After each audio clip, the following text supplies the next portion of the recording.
préparer un sacrifice. Donc, il va voir son père et il lui demande, mais qu'est-ce que vous êtes en train de faire et pour qui est-ce que vous faites ce sacrifice? Et quel résultat est-ce que vous allez en tirer? Donc Krishna, c'est un petit enfant et son père pense que bon, c'est pas pour lui, c'est pas très intéressant qu'il lui réponde, donc il ne lui répond pas, il garde le silence. Alors Krishna va insister et il va lui poser deux nouvelles questions, lui disant est-ce que c'est une cérémonie qui est basée sur les shastras ou est-ce que c'est une cérémonie qui est une coutume en fait qu'on a l'habitude de faire? Et là, Nanda Maharaj, voyant que son fils insiste, va lui répondre. Et il lui dit qu'ils vont faire un sacrifice pour Indra, parce que Indra, c'est celui qui provoque les pluies. Donc c'est très très important qu'il soit satisfait, parce que s'il y a des pluies, eh bien, il y aura des céréales, et ces céréales pourront nourrir tout le monde. Et en plus, cette pluie, ces céréales, cette nourriture, va apporter la joie à tous les habitants de Vrindavan. Et quand ils vont accepter les restants de nourriture de ce yaga, eh bien, ils vont accomplir ainsi les trois objectifs qu'il y a dans les Védas, à savoir la religiosité, accomplir la religiosité, le développement économique et aussi la gratification des sens. Donc, il dit que ce sacrifice, c'est une coutume qu'on a l'habitude de faire. Et si on le rejette pour des raisons soit de convoitise, de peur, d'avidité, etc., eh bien, on perd toute mauvaise fortune dans cette vie. Donc, Krishna, il sait que Indra s'est enorgueilli d'être le demi-dieu de la pluie et qu'il se prend pour le Seigneur parce que c'est lui qui fait tomber la pluie, donc c'est un petit chef. Donc, Krishna veut corriger Indra et pour cela, pour pouvoir le corriger, il va d'abord attiser sa colère en répondant à son père et en critiquant d'une façon détournée Indra. Il lui dit, mais tout ce qui arrive, la naissance, la mort, la joie, le bonheur, la souffrance, c'est pas Indra qui les donne, c'est le karma des gens. Et c'est uniquement avec le karma que les choses se passent dans ce monde. Donc, de cette façon, il diminue l'importance des demi-dieux. D'ailleurs, dans de nombreuses écritures, il est dit que c'est Krishna qui est le bénéficiaire suprême de toute chose, que les demi-dieux sont des êtres investis de pouvoir par le Seigneur et que rien ne se passe sans la sanction du Seigneur. Donc si Krishna refuse qu'un demi-dieu accorde une bénédiction, eh bien le demi-dieu ne le fera pas. Voilà. Donc, en conclusion, il dit donc, Indra, il n'a pas le pouvoir de changer ce qu'il se passe. Donc, pourquoi est-ce que vous faites un sacrifice à Indra? Voilà. Tous les gens dans ce monde vivent suivant leur varna. Leur varna, c'est les quatre catégories dans la société védique. Les brahmanas, ils maintiennent leur vie en enseignant les Védas. Les kshatriyas, ils maintiennent aussi leur vie en soutenant, en protégeant les autres. Les vaishyas, ils maintiennent leur vie en faisant du commerce, en élevant les vaches, etc. Et les shudras, eh bien, ils maintiennent leur vie en accordant des services, en servant les trois autres catégories de personnes. Donc, ce monde, et il est dit aussi à son père que ce monde, il est régi par les trois gunas, c'est-à-dire par la nature matérielle, par la passion, par l'ignorance et par la vertu. Et encore une fois, Indra n'y est pour rien dans cette histoire, vraiment pour rien. Donc, en plus, j'ai lu dans la Garga Samhita que Krishna l'avait dit que, pour convaincre davantage son père et les autres gardiens de vaches, que la pluie, elle tombe sur les montagnes, elle tombe dans l'océan. Or, l'océan, il a déjà beaucoup d'eau. Pourquoi est-ce qu'il faudrait qu'il y ait de l'eau qui tombe en plus? Personne ne lui a demandé de verser de l'eau dans l'océan. Donc c'est complètement inutile de demander à Indra de faire tomber la pluie. Voilà. Donc il ferait mieux d'adorer les brahmanas, d'adorer les vaches et d'adorer Govardhan. Pourquoi les brahmanas? Parce que les brahmanas, eux, protègent en quelque sorte les autres personnes puisqu'ils prient pour eux, ils leur enseignent les écritures védiques. Pourquoi les vaches? Parce que les vaches, elles donnent leur lait, elles permettent de soutenir les gens, de les maintenir en vie. Et la colline de Govardhan, eh bien la colline de Govardhan, elle a des forêts, elle a des plantes, elle a de l'herbe qui permet de nourrir les vaches, entre autres. Et les gopas vont pouvoir cultiver ces terres pour avoir des céréales. Donc après tout ça,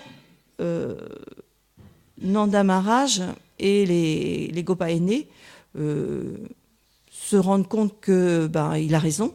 Donc ils vont ils décident d'accomplir ce sacrifice pour Govardhan.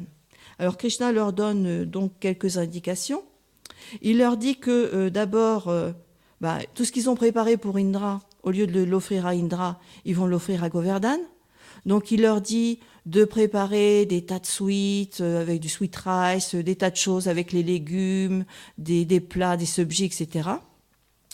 Et ensuite, il leur dit de laisser les brahmanas s'occuper de la cérémonie parce que ce sont les personnes qualifiées qui peuvent adorer correctement les vaches et Govardhan.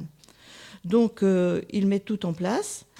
Il leur dit aussi qu'il faut qu'ils nourrissent les brahmanas, qu'il leur offre des cadeaux et entre autres des vaches, qu'ils nourrissent les vaches aussi avec de l'herbe, de la bonne herbe, et qu'ensuite, ils doivent s'habiller dans de très beaux vêtements, porter des beaux colliers, des beaux ornements, etc.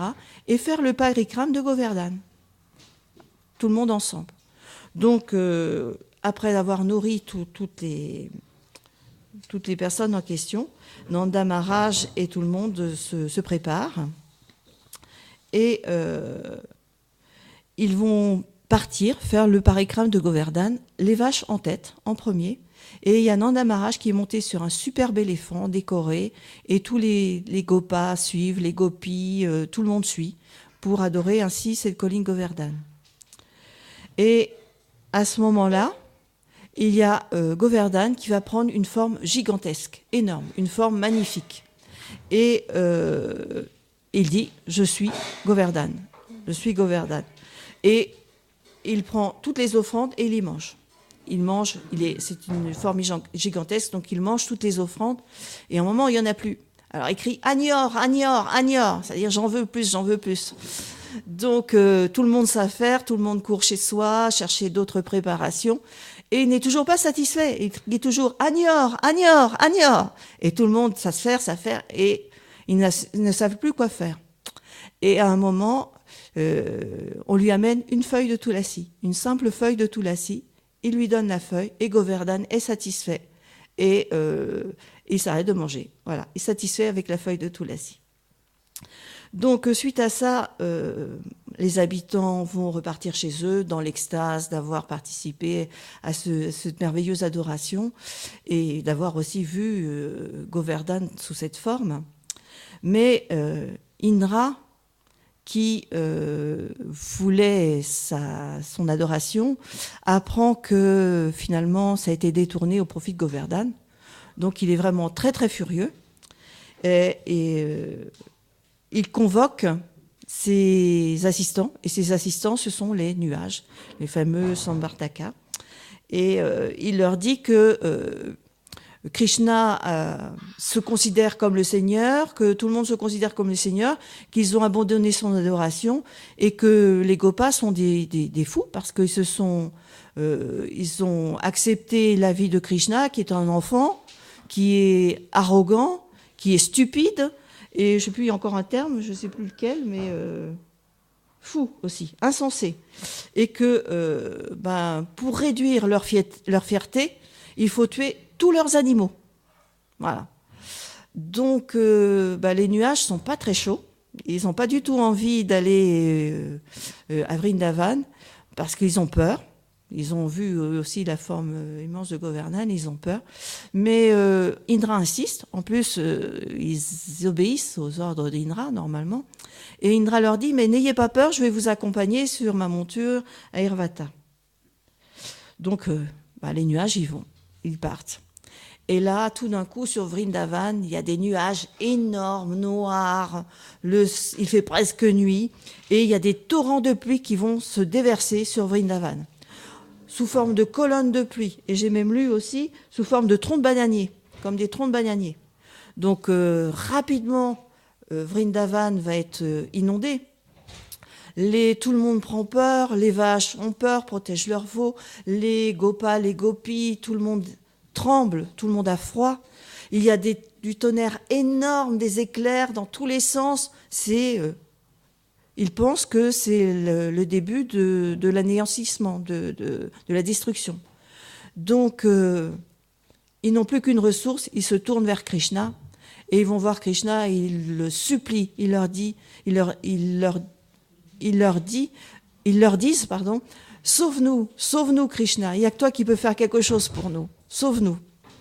Alors Krishna, il a tout de suite compris pourquoi ça se passait comme ça, bien sûr, il savait que c'était Indra qui faisait ces problèmes, et d'autant plus que c'est lui qui avait plus ou moins provoqué ça en détournant le sacrifice, donc il savait très bien que c'était Indra. Donc il dit, n'ayez pas peur, venez avec moi. Donc il décide, il prend la colline Govardhan sur sa main gauche, son petit doigt, voilà. Et il dit aux gopas, aux animaux, etc., venez sous la colline Govardhan, venez vous abriter, il n'y a pas de problème. Pendant ce temps-là, il y a le disque Sudarshan qui tourne au-dessus de la colline Govardhan et qui absorbe toute l'eau qui arrive. Et tout autour de la colline Govardhan, il y a le serpent Shesha qui s'est enroulé tout autour de la colline Govardhan pour protéger les habitants, pour que l'eau ne passe pas sous la colline. Et il va rester comme ça pendant 7 jours. Pendant 7 jours, les nuages vont mettre des torrents d'eau, il va y avoir des orages énormes, etc. Mais sous la colline Govardhan, tous les habitants de Vrindavan sont en extase. Ils ont complètement oublié ce qui se passait autour, et ils restent là. Alors, Indra arrive quand même et regarde, voit ce qui se passe. Et là, il s'aperçoit qu'il a dû faire une grosse boulette. Parce que Krishna, c'est certainement pas une personne ordinaire pour porter la colline Govardhan déjà sur son doigt. Et il a voulu lancer au dernier moment son arme, la foudre, sur la colline, mais Krishna l'a stoppé tout de suite. Donc il se dit vraiment, oui, Krishna, c'est le Seigneur suprême, j'ai fait une grosse boulette. Donc tout le monde, les nuages, Indra repart sur sa monture à toute pompe et il se sauve, carrément, il se sauve. Donc tout d'un coup, plus de pluie, plus d'orage, le soleil réapparaît, le ciel devient tout bleu et instantanément la terre s'assèche et Krishna dit à ses amis, vous pouvez y aller maintenant, il n'y a plus de problème, c'est terminé. Et les personnes les plus âgées commencent à sortir avec les animaux. Et les amis de Krishna, les gopas, ils disent, attends, on va t'aider, vas-y, tu sors le premier, nous on va tenir la colline. Et toi, tu vas sortir, on va sortir en dernier. Alors Krishna sourit et il commence à retirer un petit peu de sa force, simplement un petit peu de sa force. Et la colline commence à descendre. Et les gopas, qui tenaient la colline avec leur bâton, s'affaissent. Donc tout le monde comprend que Krishna, c'est le seul à pouvoir tenir la colline Govardhan. Alors tout le monde sort, et puis Govardhan, doucement, va reposer la colline. Voilà. Donc,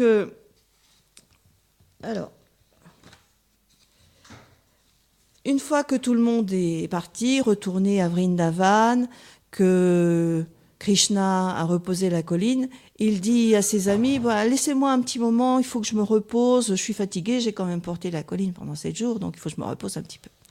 Alors pourquoi est-ce que Krishna, Gopal, il fait ça? Parce qu'il sait que Indra a vraiment réalisé qu'il avait fait une grosse boulette, donc il espère, il pense, il sait de toute façon, Krishna il sait tout, que Indra va venir demander pardon. Donc effectivement, Indra, comme il s'est rendu compte qu'il avait fait une grosse faute, il va voir Brahma. Il n'ose pas aller directement voir Krishna. il va voir Brahma et il lui raconte ce qui s'est passé. Et alors Brahma lui dit, bon, ne t'inquiète pas, moi aussi ça m'est arrivé une fois. Une fois, j'ai fait comme toi, j'ai pensé que Krishna, c'était pas le Seigneur suprême, et je lui ai volé toutes ses vaches et tous ses pâtres. Et j'ai pensé comme ça, c'est un petit peu moi, c'était moi le chef, quoi.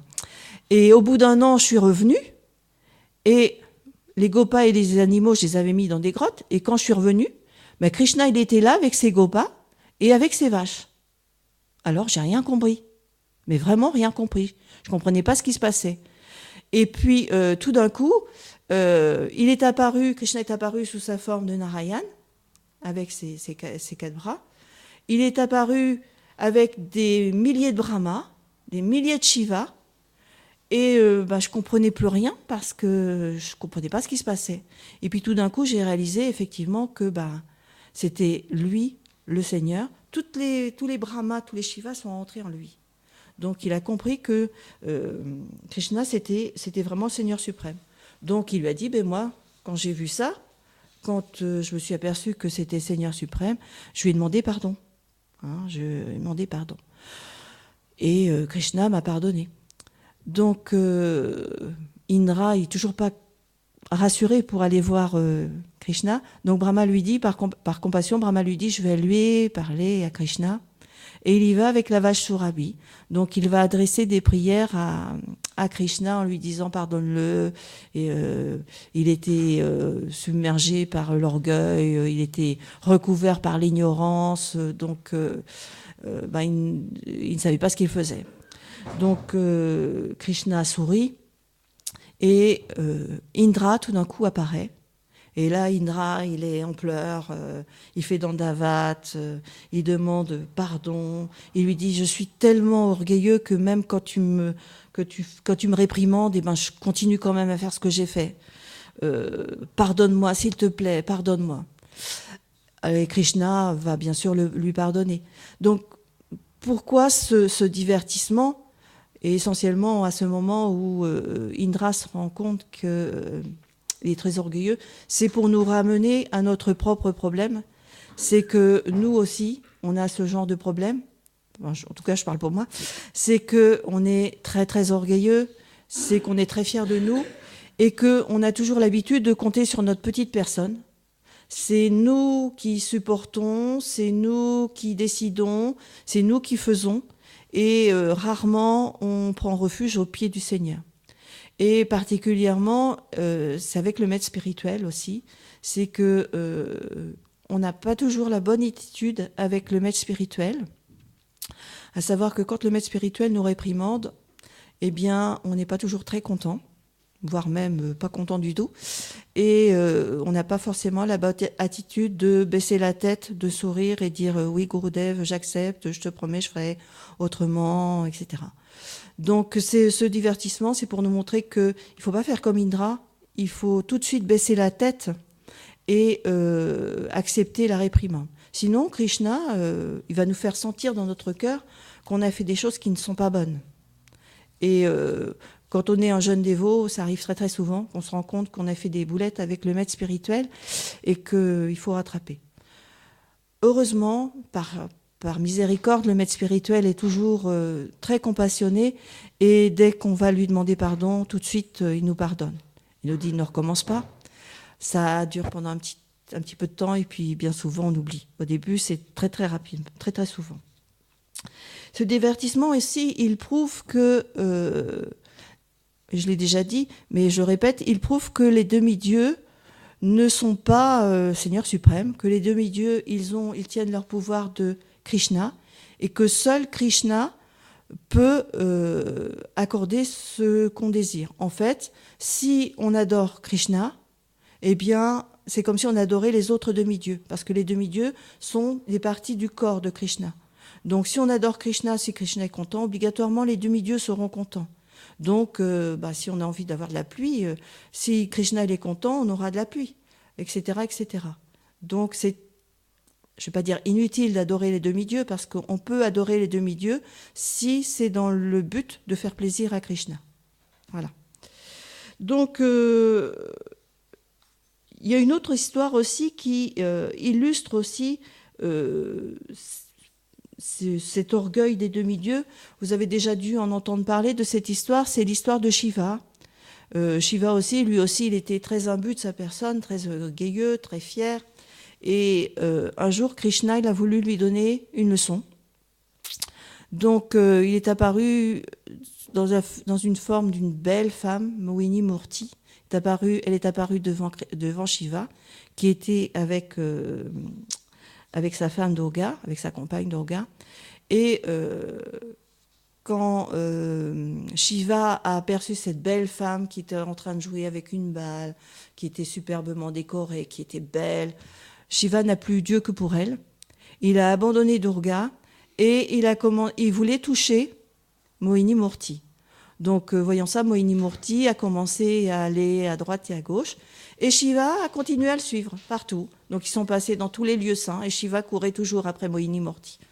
Les sages demandaient ce qui se passait. Et Mohini Murti a fini par s'arrêter un moment. Et Shiva l'a touché.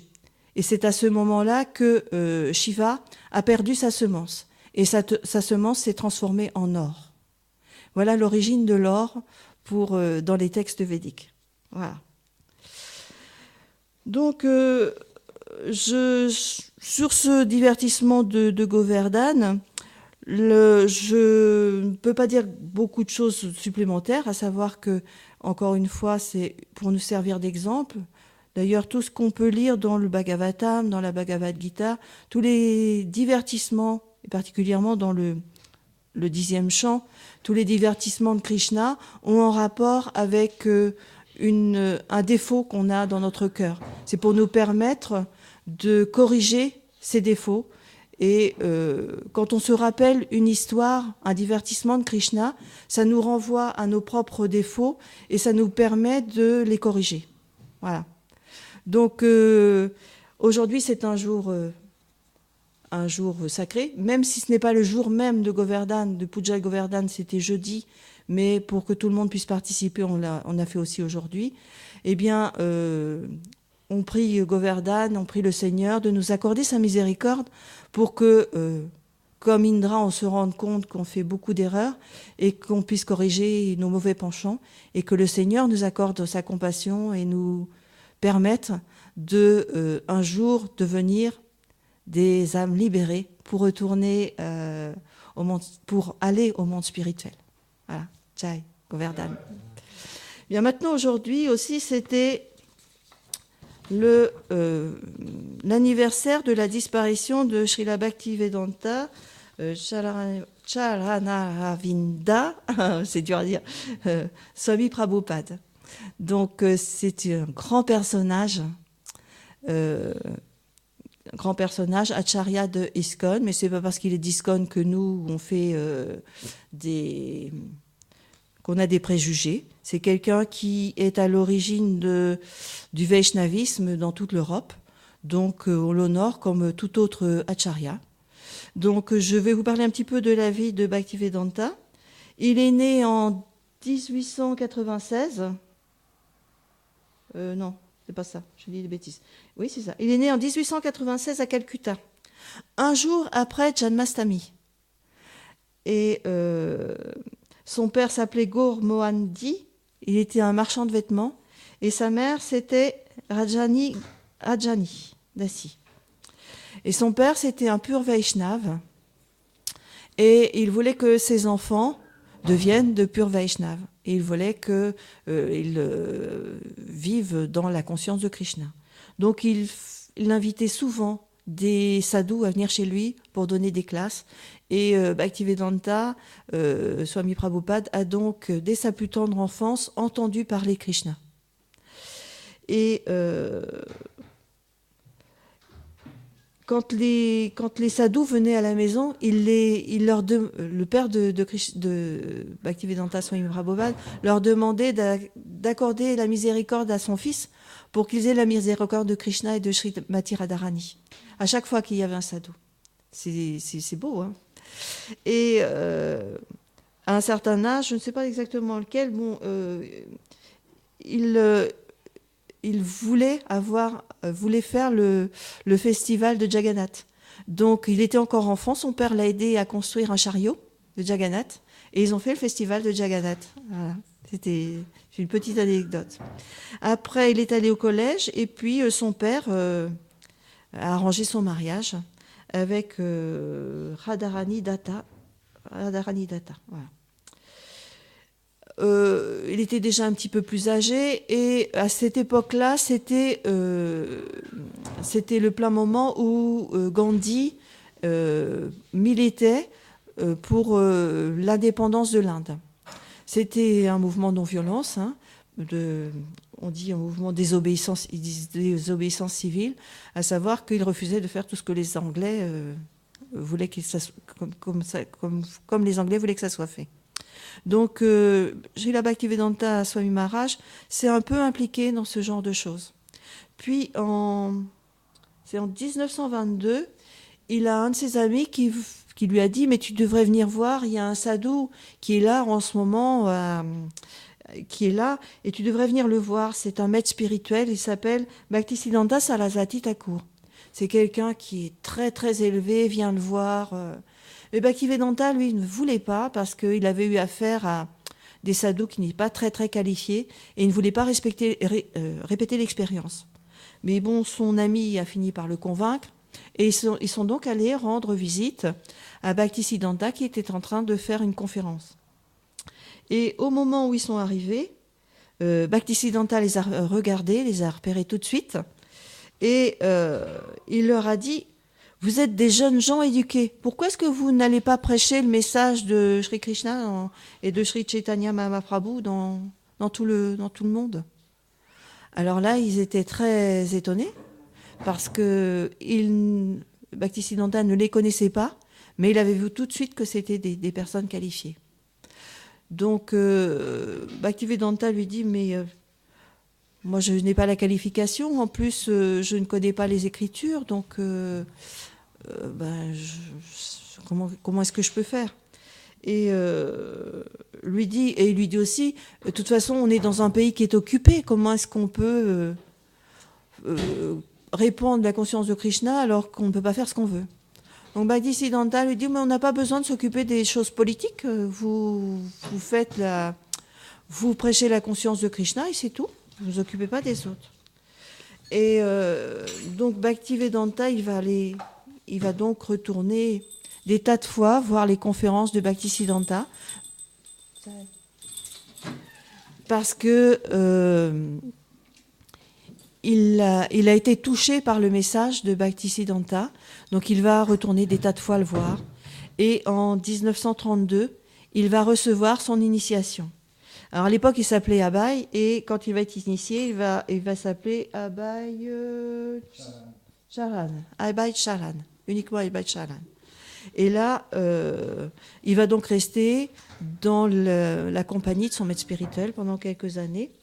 Et en 1936, Bhaktisiddhanta va quitter son corps. Et un mois avant, Bhaktivedanta lui avait envoyé une lettre en lui disant « Mais comment je peux faire ? Vous nous avez demandé de prêcher le message de Chaitanya. Et comment je vais faire ?» Et Bhaktisiddhanta lui a répondu en lui disant « Je suis sûr que tu peux propager le message de Sri Chaitanya Mahaprabhu en anglais. Il faut que tu ailles dans le monde et propager ce message en anglais. Tu es apte à le faire. » Donc, Bhaktivedanta a pris cette instruction sur sa tête. Comme on dit toujours, le disciple prend toujours l'instruction de son maître spirituel sur sa tête. Et c'est resté dans son cœur pendant des tas d'années. Et donc, un mois après, son maître spirituel a quitté son corps.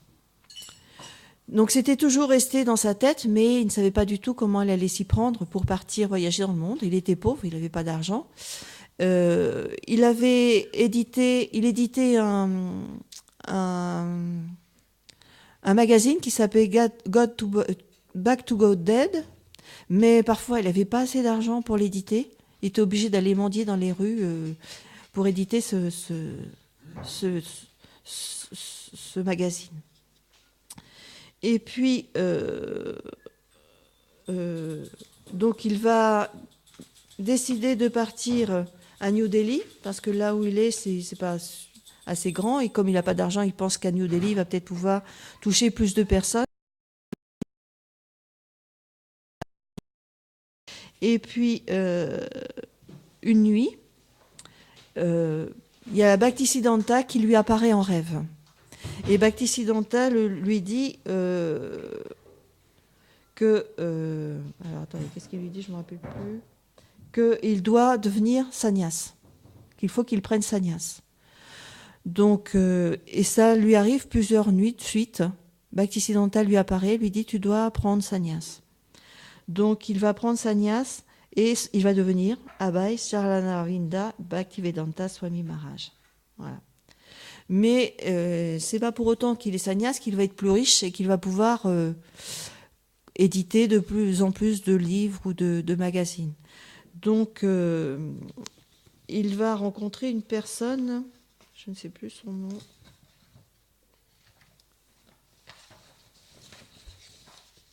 Il va rencontrer une personne qui s'appelle Monsieur Agarwal.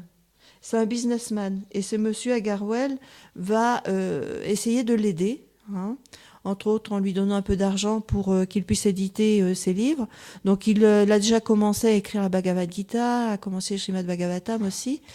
Et grâce à ce Monsieur Agarwal, il va pouvoir commencer à éditer des livres. Mais il a toujours en mémoire que son maître spirituel lui a demandé de propager son message. Donc il en parle à Monsieur Agarwal qui lui dit « Mais je connais quelqu'un qui a une compagnie de bateaux qui peut-être pourrait vous prendre sur le bateau pour vous emmener en Europe. » Donc Monsieur Agarwal prend rendez-vous avec... c'était une dame qui s'appelait Sumati Morarji. Et avant cela, il faut d'abord que Bhaktivedanta Swami Maharaj obtienne un passeport. Donc ça a été difficile, elle a eu beaucoup de mal à obtenir un passeport, et c'est grâce à ce monsieur Agarwal qu'il va obtenir ce passeport. Donc en deuxième étape, il va donc voir cette Mataji qui a sa compagnie de transport, et elle refuse, parce qu'elle connaît bien Bhaktivedanta Swami Maharaj, elle sait qu'il est vieux, et elle ne veut pas qu'il parte. Elle dit que il est mieux de rester en Inde, de propager le message en Inde, qu'elle va l'aider à imprimer ses livres en Inde, mais qu'il faut mieux qu'elle reste. Donc M. Agarwal fait plusieurs allers-retours comme ça. Et un jour, Bhaktivedanta en a un petit peu assez. Avec cette dame, dites-lui que je veux la voir. Donc il arrive dans son bureau, il lui explique, et de la même façon, elle lui dit « Mais non, Swamiji, vous vous rendez compte, vous êtes vieux, qu'est-ce que vous allez faire là-bas? Vous allez y mourir, c'est pas possible, faut rester en Inde. » Donc il essuie un refus, donc il sort, mais il décide de rester à proximité tant qu'il n'aurait pas l'autorisation de cette dame. Et avec de la ténacité, la pugnacité, la dame va finir par lui accorder le voyage sur un bateau. Ce bateau, il s'appelait le Jaladuta. Donc, c'est son départ de Jaladuta, c'est à partir de Calcutta, le 13 août 1965. Il part donc sur le bateau. Alors, c'était un très très long voyage parce que c'était un bateau de marchandises, hein, donc c'était pas et les transports étaient assez longs à l'époque. Et durant le voyage, il va essuyer une énorme tempête, une grosse tempête avec des vagues, du tonnerre, etc. Et durant ce voyage, eh bien, il va avoir 2 crises cardiaques.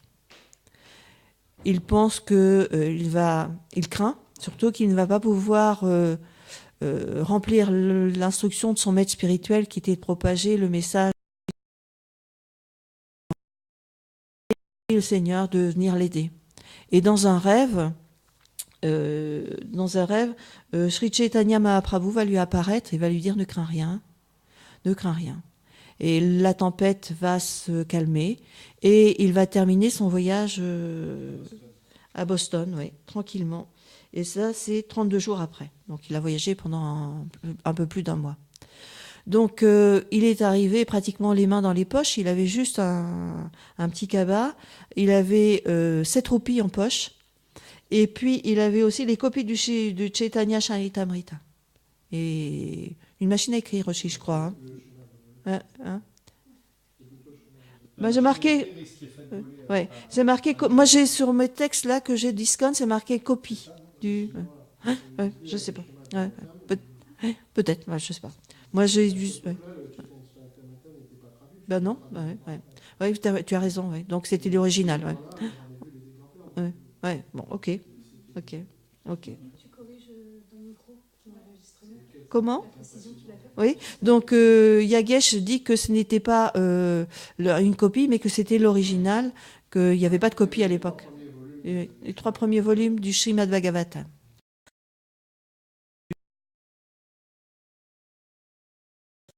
Voilà. Il y a des erreurs. C'est pas moi qui dis. Donc, il arrive donc aux États-Unis, et là, ben, il est très pauvre, il n'a pas de point de chute, donc il va dormir plus ou moins chez les gens qui veulent bien l'accueillir. Et puis, je te donnerai la parole après, tu finiras, hein, d'accord? Et en fait, oui, il était quand même, il avait un point de chute chez un couple, il est resté un mois chez un couple, il me semble me souvenir.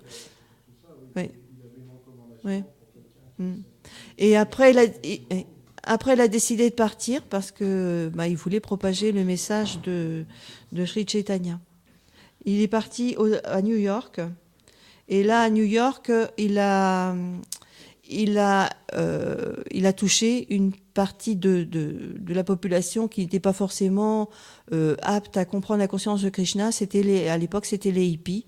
Donc, c'était des gens drogués, des gens qui étaient sourds. Enfin, c'était pas des gens qui étaient censés pouvoir comprendre ça, mais ont tout de suite adhéré à son mouvement et il allait souvent chanter dans les parcs pour attirer les gens. Et après, il va donc petit à petit toucher beaucoup plus de gens et à un moment, il va partir voyager. Quand il va avoir établi un peu un centre aux États-Unis, il va partir voyager dans toute l'Europe et il va aussi envoyer ses disciples aussi dans toute l'Europe pour établir des centres. Donc de 69 à 73, 69 à 73, je sais plus, il va faire, je ne sais plus, mais énormément de temples. Il va aussi continuer le commentaire et la traduction du Bhagavatam, du Chaitanya Charitamrita. Et durant 11 ans, jusqu'en 77, durant 11 ans, il va faire 14 fois le tour de la Terre pour propager le message de Krishna, de Chaitanya Mahaprabhu. Donc il y a énormément il a écrit énormément de livres. Donc les plus connus, bien sûr, qu'on connaît le mieux, c'est la Bhagavad Gita telle qu'elle est, le Srimad Bhagavatam, le Chaitanya Charitamrita, il y a le Nectar de la dévotion, enfin il y a des tas de livres. En tout, il a écrit à peu près 70 volumes. Et ces écrits font toujours foi dans le monde actuellement, et chacun peut prendre ses enseignements à travers ses livres. Donc on peut dire que Bhaktivedanta est toujours présent dans ce monde, même s'il n'est plus présent physiquement, il est présent sous la forme de ses livres. Yagesh, si tu veux ajouter quelque chose que tu... Oui, bah, tu peux venir s'il te plaît.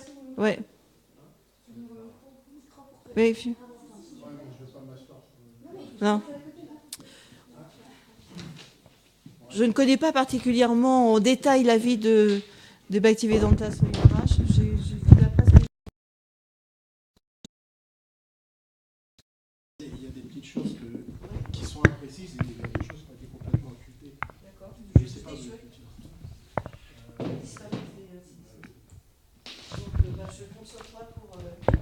Non, c'est juste 2-3 petits épisodes.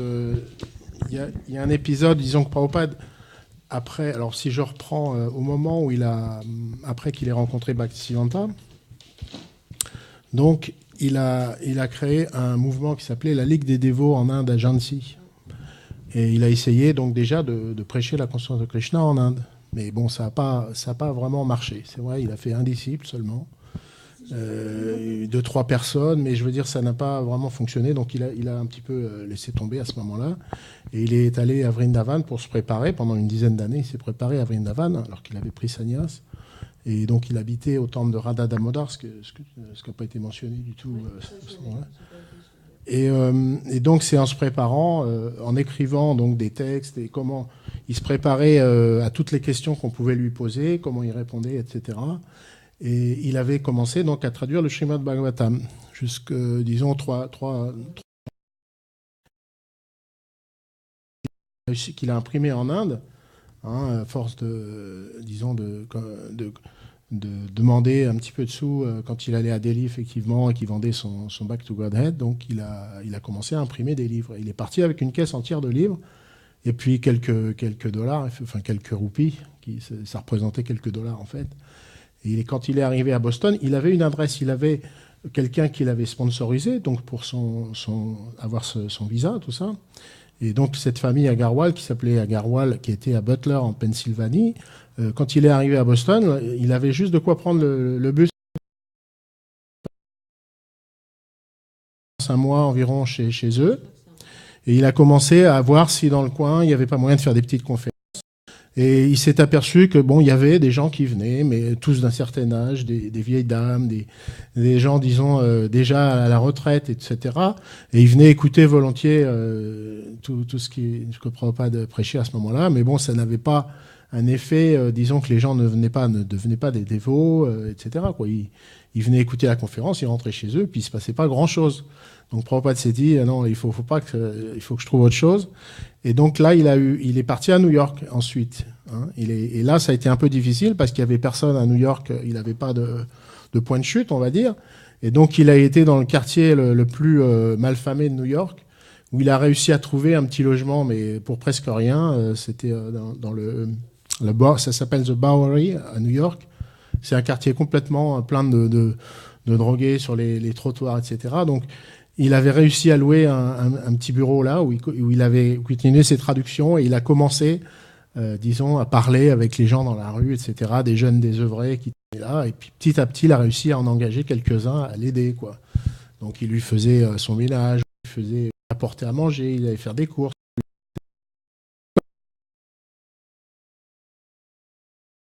Les disciples ont dit, ça serait bien si on avait notre propre... Il y a aussi l'épisode où Prabhupada allait en fait cuisiner dans un ashram, ça s'appelait Ananda Ashram, quelque part dans l'État de New York. Hein, il allait donner, en fait, il allait aider à la cuisine chez un impersonnaliste qui en donnait des cours de yoga. Et comme ça, à travers la cuisine, Prabhupada a attiré des gens parce qu'il trouvait que sa cuisine était bonne. Et ensuite, des fois, de Prabhupada et celle du yogi qui était un impersonnaliste, là, ça collait pas du tout. C'était tout à fait l'opposé. Donc Prabhupada ne pouvait pas s'exprimer, disons, complètement sur la philosophie personnaliste. Et très vite, il s'est dit, il faut qu'on ait notre propre endroit. Donc il faut que j'ai... il y a des photos d'ailleurs de cette époque-là où on voit Prabhupada dans la cuisine, en train de cuisiner avec des gens autour qui venaient faire le cours de yoga. Et donc ensuite à New York ils ont trouvé un petit storefront, donc c'est une petite boutique qui s'appelait Matchless Gift. Bon, tout le monde connaît ça, ce qui veut dire en français les cadeaux qui ont une valeur infinie, quoi. On peut pas donner la valeur de ces cadeaux. Et donc ils ont loué cette boutique. Il avait un petit bureau derrière dans la cour où il y avait à l'étage, il avait également un petit studio tout petit, hein, et il y avait une boutique donc avec des toilettes dans la cour, quelque chose de très simple, quoi. Et à ce moment-là, il y avait une quinzaine de dévots des milieux, disons, hippies de New York, des gens un peu désabusés. Et ensuite, Prabhupada a commencé à faire des classes tous les soirs, Bhagavad Gita tous les soirs, et ensuite, la journée, ils allaient dans New York pour chanter. Et Prabhupada n'allait pas chanter dans les bars. Moi, j'ai jamais entendu parler de Prabhupada aller chanter dans les bars. Il allait dans un parc qui s'appelle des parcs. Ah bon, pardon. Alors, excuse-moi, c'est moi qui n'ai pas... Ça commence à... Non, parce que, bon, Prabhupada a été chanté dans des choses, mais c'est plus tard. Donc, il allait chanter dans un parc, surtout, c'était Tompkins Square Park, hein, Square Park, voilà, où il y a d'ailleurs une plaque qui est apposée par le maire de New York a fait apposer une plaque. Là, à cet endroit-là, on peut voir en définition, je ne sais pas comment ils ont trouvé des films en haute définition, où on voit Prabhupada chanter au tout début, donc il allait dans le parc chanter avec ses quelques disciples qui dansaient en rond devant lui, enfin c'est amusant. Et puis ensuite, il y avait donc ces programmes où il sortait aussi le soir pour faire du Harinam Sankirtan dans la rue. Et donc, Prabhupada donnait une classe, au moins une classe par jour. Et ensuite, le reste du temps, il traduisait ses livres, etc. Et ensuite, il s'est dit, bon, maintenant, il faut commencer à essaimer un petit peu. Donc, il a envoyé des dévots sur la côte ouest, où là, il y avait apparemment beaucoup de potentiel, puisque c'était en plein les années hippies, etc. Donc, ils ont lancé un truc à Los Angeles, donc dans le Haight-Ashbury, vraiment dans le quartier des hippies.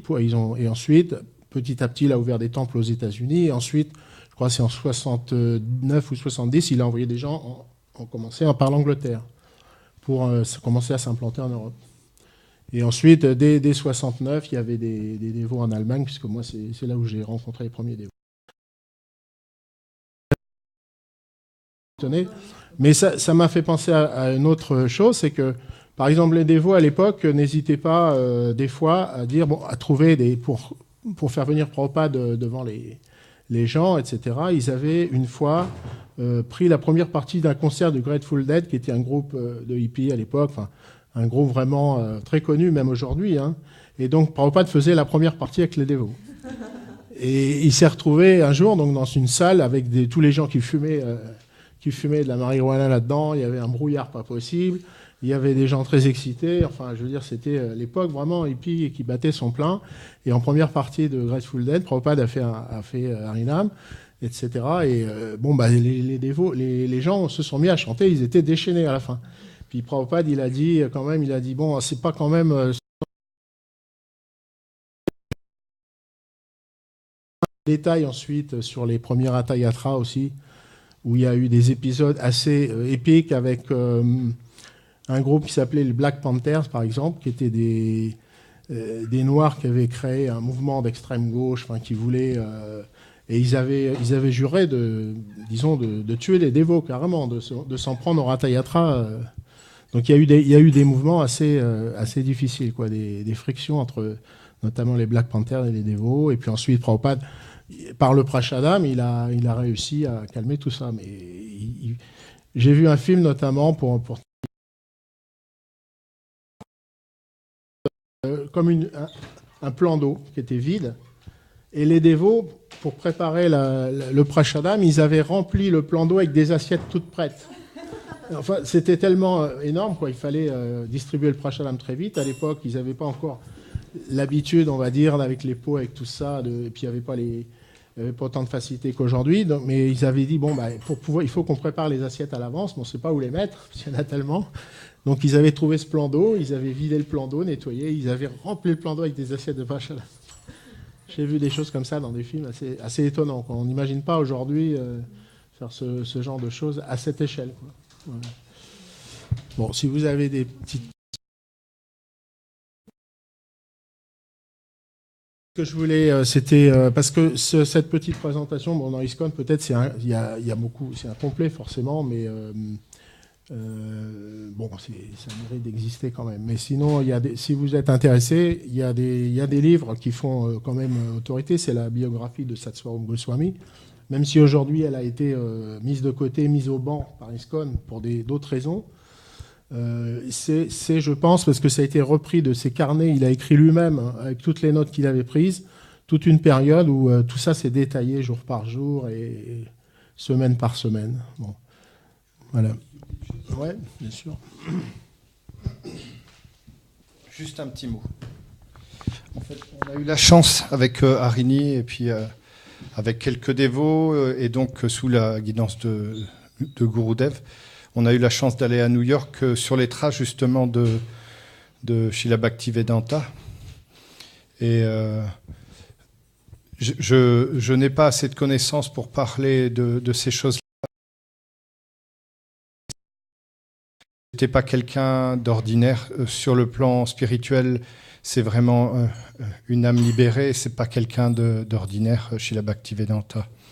Et quand il est venu sur Terre, en fait, et quand il est venu notamment à New York, et dans tous les endroits où il est passé, on a eu la chance d'aller au départ à Boston, sur les quais où le bateau est arrivé. Et ces endroits sont encore... c'est comme Vrindavan, quoi. C'est comme le monde spirituel. C'est-à-dire que partout où cet être est passé, en fait, le monde spirituel se manifestait vraiment. Et des petites anecdotes qu'on a entendues là-bas, c'est qu'il allait chanter dans Times Square, c'est ça, hein? Central Park, voilà, c'est ça. Il allait chanter dans Central Park, et nous, on est allé un petit peu se balader dans Central Park, et alors là, on a été vraiment très, très étonnés, parce qu'en fait, c'est vrai qu'il y a beaucoup de choses qui sont manifestées à cet endroit-là, et qui sont... C'est pas quelqu'un d'ordinaire, et comme disait Lalita Saki, c'est pas quelqu'un... Comment dire, il est au-delà pour moi, hein, de toutes les institutions. C'est-à-dire qu'il a amené, il nous a permis, nous, en tant qu'occidentaux, d'avoir accès à une connaissance qui est primordiale et on pourrait dire éternelle, quoi. Donc on lui doit beaucoup. Donc c'est notre acharya aussi. Voilà. C'est aussi simple que ça. En fait, oui, je vais le passer. À propos de l'incident, quand Prabhupada est descendu du bateau, il racontait bien qu'il est descendu sur la passerelle et il ne savait pas s'il fallait aller à droite ou à gauche. Donc il s'est dit, bon, il ne se connaissait pas, hein, Boston, il est arrivé à Boston, il a cherché son chemin jusqu'à l'arrêt de bus pour aller à Butler. On essaye d'imaginer quelqu'un qui a 69 ans, je crois à l'époque, qui n'est jamais venu en Occident, qui arrive dans un pays complètement étranger avec quelques sous en poche. Je pense qu'il avait quelques dollars, il avait dû 7 roupies, parce que 7 roupies à ce moment-là... oui, parce qu'en roupies, je ne vois pas comment il aurait changé les dollars. Donc 7 dollars, ça représentait, bon, quand même, pas grand-chose, mais de quoi aller jusqu'à chez M. Agarwal, qui était dans une autre ville en Pennsylvanie, donc il fallait qu'il prenne un bus. Et il a fait tout ça, disons...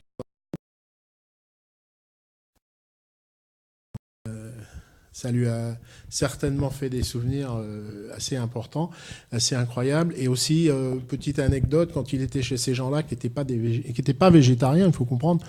Donc Prabhupada, il avait un système pour cuisiner. Il a dit non, mais c'est pas grave. Moi, il avait ses gamelles et il cuisinait le riz, les sobji, tout ça en cascade. Enfin, vous connaissez le système. On fait cuire le riz en dessous, les légumes cuisent à la vapeur. Et bon, bah, il s'est organisé, disons, pour pouvoir faire. Parce que il n'a pas dit non, mais c'est pas possible, je peux pas. Ils avaient un bébé à l'époque, une personne qui est certainement peut-être vivante aujourd'hui, je pense. Oui. Enfin, elle est certainement âgée. Je ne sais pas si c'était un garçon ou une fille. Et on voit une photo où Prabhupada il joue avec cet enfant-là. Parce que c'est au moment où il était chez ces gens-là. Donc, ouais, voilà. Qui c'est ? 65, ça fait pas âgé. Hein. Non, Non. Une cinquantaine d'années. Je suis né en 65. Voilà. C'est pas âgé, hein. Ouais, enfin, 65, oui. Voilà, c'est une personne qui dure 65.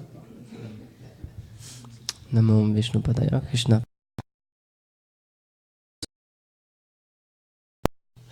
Très vite fait, on n'a pas beaucoup de temps, mais j'aimerais offrir une petite prière, un petit mot à notre Acharya. Comme le disait Yagesh Prabhu, en fait, il est venu ici et il a vraiment oublié tout le standard qu'il pouvait y avoir en Inde. Il a vraiment tout adapté pour les Occidentaux. Il s'est vraiment pas pris la tête. Tout ce qu'il voulait, en fait, c'était juste faire la mission de son Gurudev et juste partager le message de la conscience de Krishna, peu importe l'environnement, peu importe les personnes qu'il y avait autour. Et il y a un dévot qui raconte vraiment une super anecdote à ce propos. C'était dans les premières années, il était dans un temple, Prabhupada, et il a demandé, c'était un jour d'apparition, donc il a demandé à ses dévots de faire un abhishek pour les déités. Et donc il est sur le point de partir, puis les dévots le rattrapent, ils disent mais c'est quoi un abhishek ? Parce qu'ils ne savaient pas du tout ce que c'est. Et donc il dit c'est qu'on baigne les déités. Donc il est parti. Et les dévots, ce qu'ils ont fait, c'est qu'ils ont déshabillé les déités, ils les ont amenés dans la salle de bain, ils les ont nettoyés. Après, ils ont pris une gamcha de l'ashram des brahmacharis, ils les ont nettoyés, puis ils les ont remis sur l'autel. Et donc ensuite, ils ont envoyé une lettre à Prabhupada, et il leur a expliqué ce qu'ils ont fait. Et ce qu'il a répondu, il a dit, c'est très bien, il faut que vous augmentiez la fréquence de vos abhisheks. Donc il les a pas du tout repris, il a juste vu leur sincérité, leur dévotion. Et donc c'est ça qui est incroyable, c'est que même si on n'est absolument pas qualifié, surtout en Occident, même si on est les plus déchus, il est venu pour nous. Et peu importe les règles, peu importe ce qu'il faudrait faire, il s'est juste adapté pour nous permettre d'obtenir, comme on dit, le match, le but de l'existence, peu importe notre condition. Et donc j'ai entendu quelque chose, donc reprends-moi si c'est faux, je sais pas, j'avais jamais vu ça. Donc en 77, il était très malade, l'année de sa disparition, et du coup, plusieurs mois avant sa disparition, il avait demandé à ses dévots de faire 24 heures de kirtan dans chacun des temples, en fait, pour la bonne augure et pour son départ. Mais du coup, il était malade pendant plusieurs mois, donc pendant plusieurs mois, dans chacun de ces temples, il y a eu un kirtan 24 heures sur 24. Donc ça veut dire que sur la planète entière, pendant plusieurs mois, il y a le Saint-Nom qui était chanté 24 heures sur 24. Et donc, on peut voir la puissance de... Le Saint-Nom était chanté 24 heures sur 24. Donc la prophétie de Mahaprabhu, elle a commencé à se réaliser grâce à tous ces efforts. Donc pour ça, on aimerait le remercier. Merci beaucoup. Jai Shri Prabhupada qui... Quelqu'un veut dire autre chose? Derrière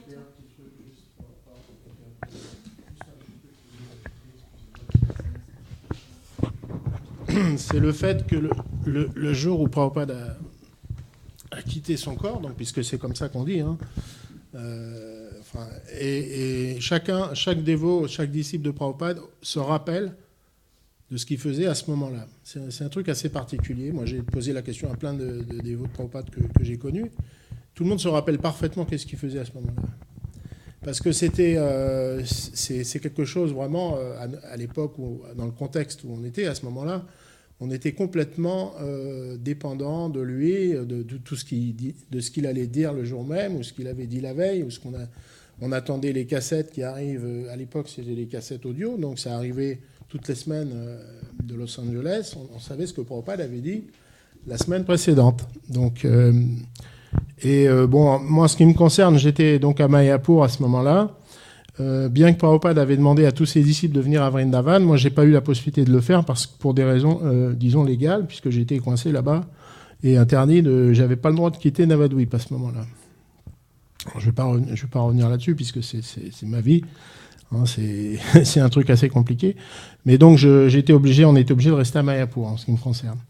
Et j'étais dans le long bâtiment. À l'époque, il y avait juste la guest house. Pour ceux qui connaissent Mayapur, il y avait juste la guest house et puis ce qu'on appelle aujourd'hui le Lotus Building, qui est un long bâtiment assez long. À l'époque, c'était d'ailleurs, pendant longtemps, ça a été le plus long bâtiment du Bengale en longueur. C'était réputé pour ça. Hein. C'est les dévots qui avaient construit le bâtiment le plus long de tout l'État du Bengale. Et on écoutait, c'était le lendemain matin. Il faut savoir qu'en Inde, à l'époque, il y avait nulle part, il y avait de téléphone mobile, tout ça. Donc les nouvelles, elles arrivaient au compte-gouttes. Et on n'avait pas des nouvelles tous les jours de l'état de santé de Prabhupada. On savait qu'il était à Vrindavan, qu'il était entouré de tous ses disciples, enfin une majorité de gens qui avaient pu y aller.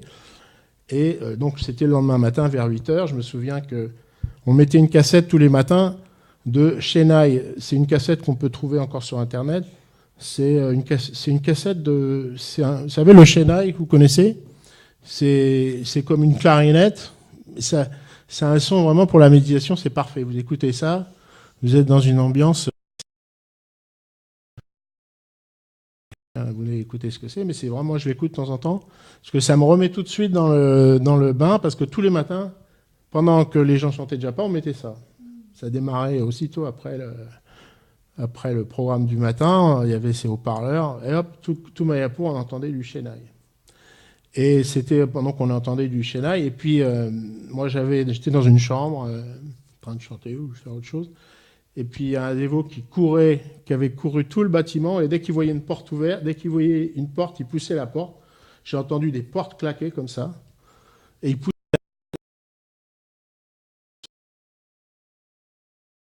comme une traînée de poudre tout le long du bâtiment. Et donc ça, j'oublierai jamais, bien sûr. Et tous les dévots qui étaient avec moi, c'est pareil, ils sont restés pendant au moins une demi-heure complètement anéantis. Bon, ce qui est normal. Et ensuite, petit à petit, les dévots sont allés vers le temple, et puis on a fait un programme, etc. Mais parce que les nouvelles sont arrivées par un appel téléphonique normal. Hein. Il y avait à l'époque un téléphone à Mayapur dont la sonnerie se trouvait au premier étage du bâtiment, là, la guest house, avec, je me souviens, 2 sonnettes qu'on entendait des fois, mais à 100 mètres. Hein. Parce que c'était le seul, quand on entendait ça, des fois il fallait courir pour répondre au téléphone. Celui qui était le plus près, on courait pour répondre au téléphone. C'était un appel qui venait soit de Calcutta ou d'ailleurs. Souvent, et même pour passer un coup de téléphone, des fois il fallait attendre 2 heures qu'on vous rappelle pour vous passer la personne. Enfin, je ne sais pas si vous voyez, mais vous voulez appeler quelqu'un, et vous dites je veux appeler tel numéro à Calcutta, et puis vous raccrochez, puis vous attendez 2 heures que ça sonne. Et là, il faut être là pour pouvoir prendre la communication, parce qu'on vous passe le correspondant. C'était comme ça à l'époque. Donc vous imaginez bien qu'on ne l'a pas su. Prabhupada, il a quitté son corps, je crois, dans la soirée, hein, vers 10. Su que le lendemain matin, vers 8 heures, forcément. Voilà. C'était tout concernant ça. En fait, quand le maître spirituel il quitte son corps, donc pour le disciple, c'est sûr que c'est un choc, quoi, parce qu'on a tout. C'est un peu comme si vous êtes au milieu de la mer et puis il n'y a plus de bateau, d'un seul coup, il n'y a plus de bateau. Voilà. Qui c'est qui voulait prendre Si vous avez des remarques, vous n'hésitez pas. Non, moi je voulais juste un peu rejoindre mon frère Yamuna Jiva en disant que c'était vraiment une personne qui n'était vraiment pas ordinaire. Si nous sommes tous ici, quelque part, c'est grâce à Srila Prabhupada, en tout cas moi ce qui me concerne. Je connais ses livres depuis 1986, donc ses livres sont incontournables. Ce qui me frappe dans sa personnalité, c'était le fait qu'il ait quitté Vrindavan très âgé. Il a franchi cet océan, il est parti totalement entre les mains de Krishna. Et ça, c'est vraiment quelque chose qui m'a profondément marqué. Son humilité, le fait qu'il s'est adressé à des gens que la société croyait perdus. Il a transformé ces gens, il en a fait des dévots. Ça aussi, ça m'a profondément frappé.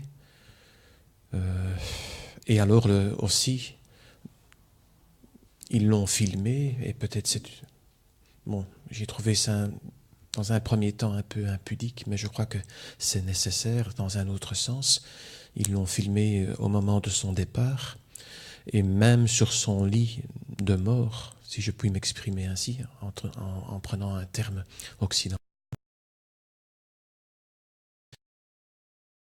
Enseigner ses disciples malgré des douleurs insupportables, malgré ce moment crucial. Et ça aussi, ça m'a vraiment, vraiment, vraiment marqué, qu'il puisse encore, malgré la douleur physique, malgré qu'il sait qu'il est à la porte de la sortie de ce monde matériel, qu'il puisse encore se concentrer et enseigner dès qu'il pouvait, avec le restant de la force physique qu'il avait, enseigner ses disciples. Donc ça, c'est des petits éléments de sa personnalité qui m'a profondément marqué. Il y en a bien d'autres, hein, sans compter toutes les anecdotes que j'ai entendues qui m'ont renforcé dans ma conviction que c'était vraiment pas un être ordinaire, c'était un pur dévot. Il est venu du monde spirituel sans aucun doute. Donc, et tous nos autres acharyas, quelqu'un d'incontournable, quelqu'un qui, surtout pour nous, à l'heure actuelle, vraiment quelqu'un d'incontournable, et en qui on ne peut que rendre ses hommages à l'infini. Et je crois que ce que ma sœur Harini et les autres ont visité, c'était vraiment des lieux extraordinaires, j'en suis certain. Je crois en leur témoignage et je les envie. Peut-être qu'un jour j'aurai l'occasion de les accueillir. Mais en tout cas, tout ça me renforce dans ma conviction que c'était vraiment une personne exceptionnelle, vraiment. Voilà, merci. Excusez-moi, je vais encore dire quelques mots, si vous me permettez. Effectivement, pour renforcer ce que dit Prabhu, on peut dire franchement que sans Bhaktivedanta Swami Prabhupada, il n'y aurait pas aujourd'hui, très certainement, il n'y aurait pas de conscience de Krishna ailleurs qu'en Inde. Je ne sais pas si les gens se rendent compte de ça.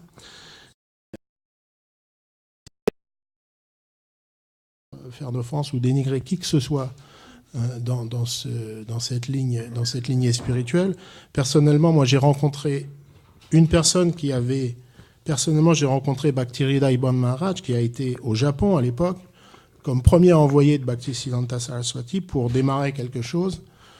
Il m'a reçu personnellement quand j'avais 20 ans, donc très gentil, très humble.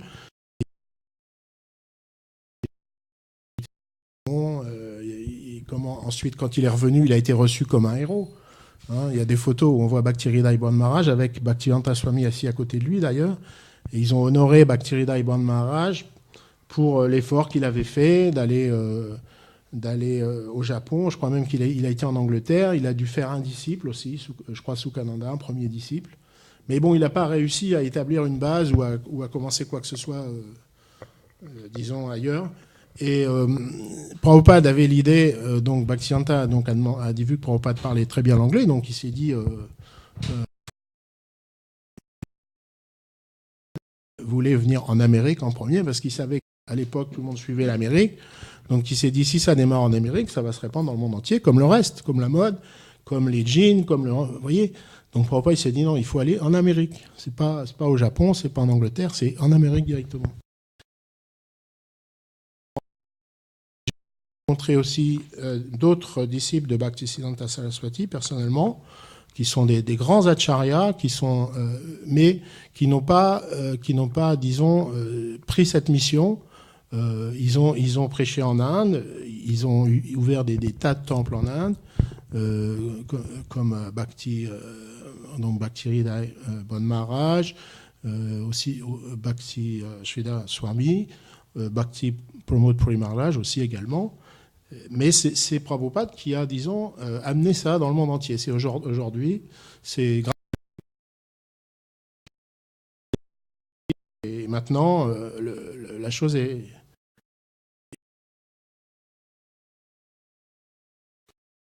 Mais sans vouloir absolument rabaisser qui que ce soit, parce que c'est juste parce que c'est le jour où on peut glorifier Prabhupada, donc j'en profite un petit peu. Et je n'ai pas rencontré Bhakti Pramod Puri Maharaj, donc je peux pas en parler. Je ne suis pas qualifié pour ça.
Namami